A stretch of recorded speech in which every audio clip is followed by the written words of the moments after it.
All right, so we've got a couple of theists to choose from. Eric, Okay. who are you interested in talking to first? Oh, both of them look really good, but I know that Chad has been waiting longer. All right, let's talk with Chad in Florida. Yes, and I will get Chad's visual. Chad, you there? Hey guys, how you doing? Doing well. Welcome to the show. So, All right. Well, yeah, what did you want to talk about today? I kind of wanted to put up a premise Okay. and see what you guys thought about it. Well, first, I'd like to ask a question. Do you guys recognize that basically human beings don't have full capacity of their consciousness or full understanding of their consciousness of their brain? Absolutely. I don't think we understand everything about the brain, and I think that prohibits us from understanding certain things about the world. So that is why I would call myself an agnostic in general. But yeah, I would agree with that. And that's why we're still making a whole lot of progress in psychology and medicine. Right. Yeah. Yeah, absolutely. Okay, so on that basis, do you think that it's rational to be skeptical of what's around you, the evidence around you, if you acknowledge that you can't fully rationalize it because you don't have full understanding of your brain, basically? What's the alternative? Well, the alternative is based on the evidence. Would we have enough evidence for that? And no, a lot of scientists will tell you that we do not have a full understanding of our. But Chad, you're using your flawed mind. So how do you get out of that? How do you have any ability to get out of that? Well, that goes on to you too, because you are responding with your flawed mind. Yes. So here's the thing. I don't think it's a problem. I think that we assign degrees of confidence. We assign degrees of, hold on just a second. I'm just adjusting your audio a little bit. There we go. We assign degrees of confidence to propositions based on the evidence available. And we need to be ready to revise those positions when new evidence becomes available. I think that trying to make decisions as if we know things, capital T truth, things around us, I think it just locks us into dogmatic thinking that we're then less able to revise, and we got to be able to revise as needed. So I don't see a problem with it, but it sounds like you do. And just so that for the viewers, so everybody knows what's going on, do you have a problem with that? And if you do, then how do you navigate it? Because to me, I think I'm pretty good, but I'd love to know how you think about it. Well, basically how you rationalize it, everything you've just said, based on your own perception of it, is flawed in and of itself because you don't have a collective argument to make on what you already know. If we're just talking, how do you know your thoughts aren't lying? So, Chad, I asked you a question. I responded to your question, and I asked one in return. I wanted to know about you, what you think, and how you resolve that. And I'd like you to answer that before we continue. Well, this is how I resolved it. I tried to discuss it, but as a normal human being, if you're acknowledging that's the point you were making, if you're acknowledging that we don't have complete control of our thoughts, we don't have a complete perception of reality, then that's flawed to be skeptical of any claim. No, that's throwing the baby out with the bathwater. That's like saying that if you can't make a car that is entirely without emissions and has zero carbon footprint, then you can't make a car. Right. Or if you don't know how to design a car, then why do you think you can make a cup of coffee? You don't know this one thing over here, so why do you think that you could possibly do anything else? Yeah, the fact that we are talking to each other the way we are using technology kind of carries with it. You have to understand that we're doing pretty good, and we're going to continue to do good with the methods that we have available. Hopefully we'll develop better methods, but what we have is because we've used this flawed thinking to work our way through understanding things. I mean, why would you throw it out? It's like saying if you can't read Shakespeare, then why start reading? I mean, you have to start somewhere, and a flawed process is better than no process. So again, it sounds like you're tearing down a process and you don't have one of your own. And I don't know how you navigate that. well, the best process is to be skeptical. I am skeptical of the skepticism. If I can be skeptical while also acknowledging that skepticism in and of itself has a lot of flawed values with regards to human basics. What values does skepticism have, Chad? Because it sounds like you might have a different definition of skepticism. Dismissing the claim of a God. Yeah, there are plenty of skeptics who believe in God. A God, any God they want. So, no. Try again. Well, skepticism, it generally supernatural. It generally relates to the supernatural. Like if you can't tell me that you believe in ghosts and don't believe in a God. It's the supernatural. That's what basis it's on. Actually, no. Skepticism was first talked about when it came to tradition in government, politics, and why things were done politically in Rome. Rome? Not Greece. Greece? Depends on which version of skepticism you're talking about.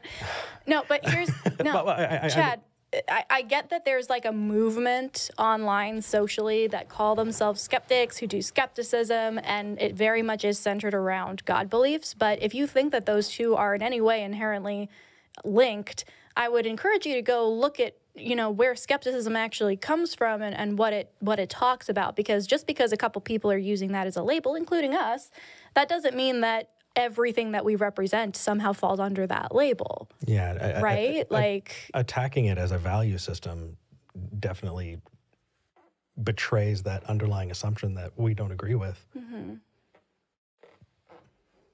Well, I understand that, ma'am, but like on the basis, it has a flawed mechanic to it, basically. It has a flawed way of thinking that we just shrug it off. Well, it sounds like you might be using your flawed, human brain to understand skepticism, because we just pointed out how that's not, at least how we define it, understand it, use it, and it's definitely not a tenet or a set of rules that we need to follow, values.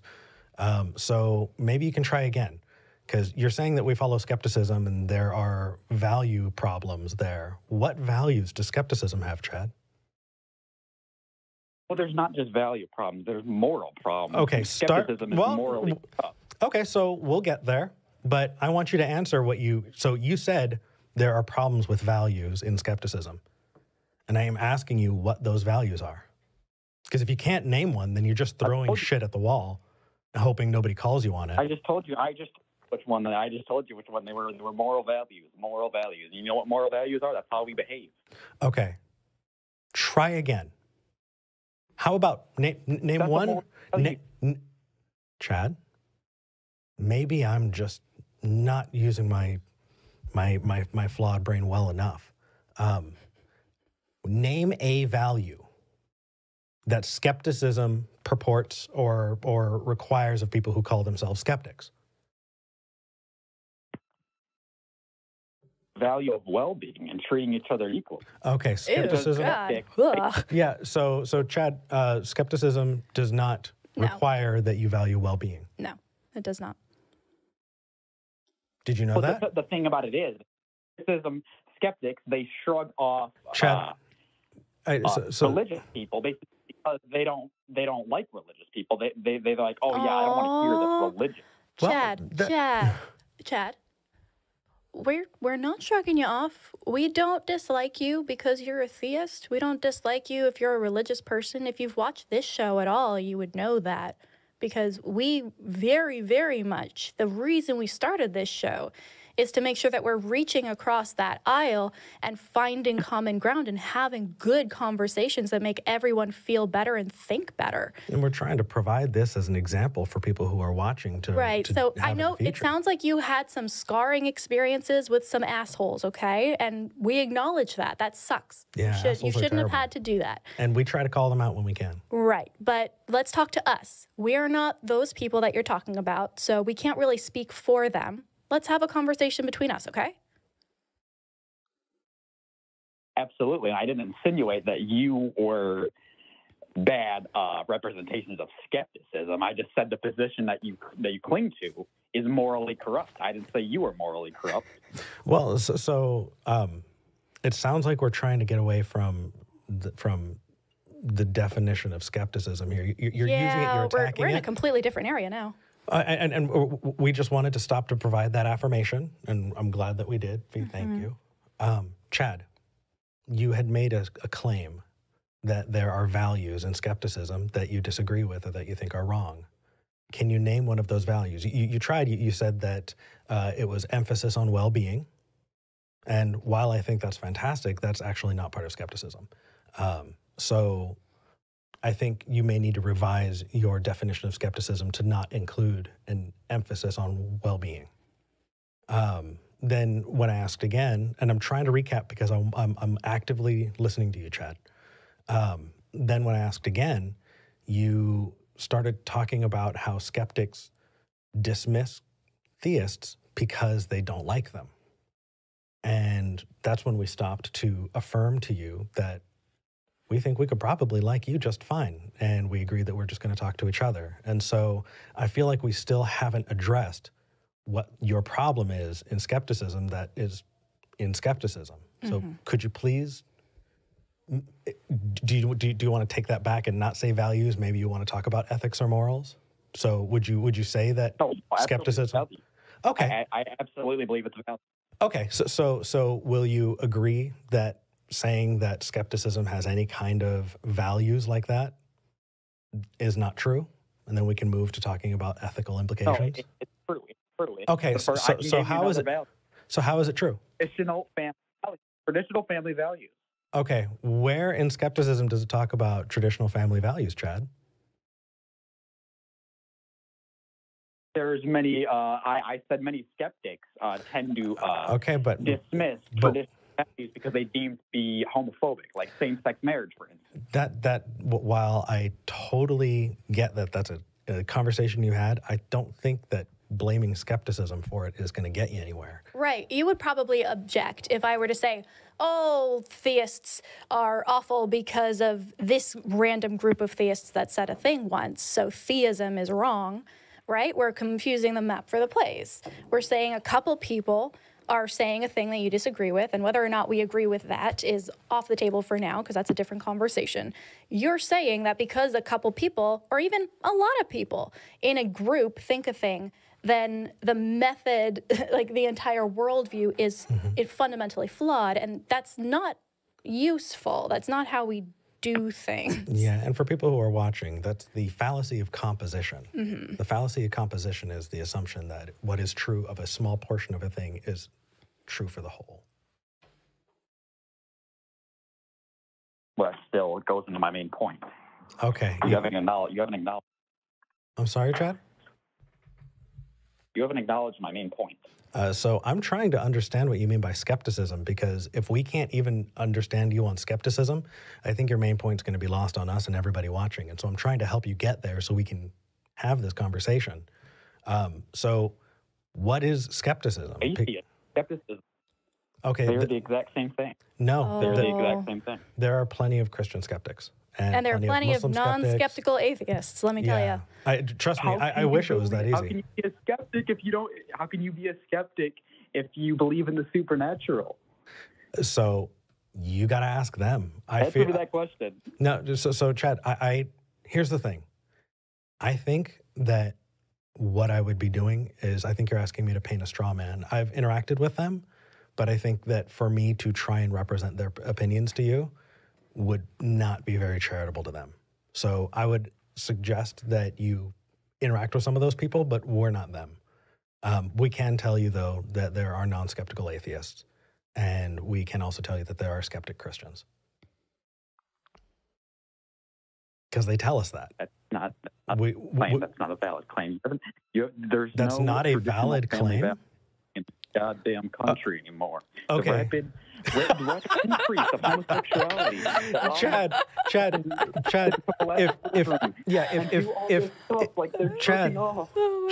if you want to talk about the downfall of, ethics or morality the way you view it. Society, the downfall of this goddamn country that my daddy fought in fucking Vietnam for, motherfucker. Hey. What was that for?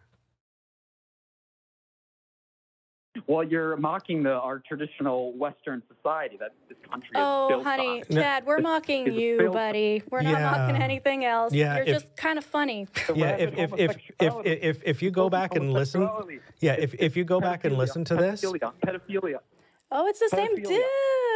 It's It the is. dude from last time. Got it. Brian, hello. Hey. I got past your call screener twice. Okay.